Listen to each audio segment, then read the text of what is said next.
Aka 2 yil oldin Zoto Forte haqida video qo'ygandingiz. Shu haqida to'liq ma'lumot bersangiz. Albatta beramiz. Assalomu alaykum Termobo'cha kanali a'zolari. Sizlarga Zoto Forte avtomat yo'lda video obzorini qilib bermoqchiman. Videoni ko'rishdan oldin biz sahifamizga obuna bo'lmagan bo'lsangiz obuna bo'lib qo'ying, videomizga bitta like, o'zingiz fikringizni kommentariyaga yozib qo'yishingizni tavsiya qilamiz, chunki bundan-da sifatliroq, bundan-da boshqa yo'llarimizni video obzorlarini doimiy qo'yib borishga harakat qilamiz. Shularni yo'qotib qo'ymaslik uchun kanalimizga a'zo bo'lib qolsangiz xursand bo'lamiz. Forte yo'l eng kichkinasi 12 kilovatdan 25 kilovatgacha bo'ladi. Avtomat yo'lning ichida eng ixcham sifatli yo'llardan hisoblanadi akalar.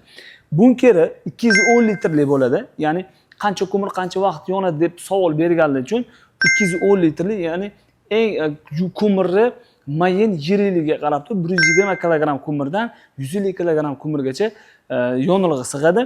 Yonish vaqti eng oz yonishi 3 kundan 6 kungacha yonadigan avtomat yo'l akalar. Ko'mirdan boshqa yana nima narsa yoqsa bo'ladi deb savol berishadi. Ko'mirdan boshqa elektr yordamini qizdirsangiz bo'ladi. Ko'mir o'tin ham yoqsa bo'ladi. O'zini o'txonasiga alohida chiqarilgan rishotkasi bor, chugundan bo'lgan. Shu narsani qo'yib ham yirik ko'mirmi, o'tinmi shunaqa narsalar yoqsangiz bo'ladi. Ko'mirni eng maydasidan 5 santimetrgacha ko'mirni yoqib foydalansanglar bo'ladi. Komplektida nimalar bo'ladi deb juda ko'pchilik so'rashadi. Komplektida orqasida dimoxodga ulanadigan zastonkasi bo'ladi. Shu bunker, shinek, shu holat podacha обратga dimoxod ulasanglar, polniy yo'l ishlaydi.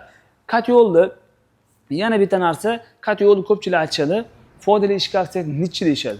Forte yo'lda foydali koeffitsiyenti 80 bo'ladi. Ya'ni tashlagan yonilg'ingizni 80% gacha yonganni issiqligini o'zi ushlab qoladi.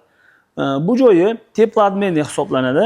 Bu joyi o'txonasi eng tagida kuldon hisoblanadi. Kulini ham 2 kunda bir kulini olsanglar bo'laveradigan yo'l. Tevasida pult upravleniya bo'ladi. Yana buni bitta foydali taraflaridan aytib o'taman. Qish kunida issiq suv ola olmayapsiz. Issiq suv yo'l yordamida xonadoningizni issiq suv bilan ta'minlasangiz bo'ladi. Bitta ko'rsinlik bo'llarga qo'yingiz. yo'l issiq suvni bo'llarga tashlab, uyingizga polni issiq suv bilan ta'minlab beradi akalar. O'rnatasiz, ixcham, juda ham sifatli yo'l. Kimga shunaqa avtomat yo'llar kerak bo'lgan bo'lsa, bemalol murojaat qilsanglar bo'ladi. Telegram kanalimizda narx-navolar hamma narsasi bor. Endi bizning nomerlarimizni ham yozib qo'yamiz. Kommentariyaga o'z fikringizni qoldirib qo'yishingizni so'rab qolamiz. Videomiz agar manfaatli bo'lib, yoqqan bo'lsa bitta like bosib, kanalimizga a'zo bo'lib qo'yishingizni so'rab qolamiz. Assalomu alaykum va rahmatullohi va barakatuh.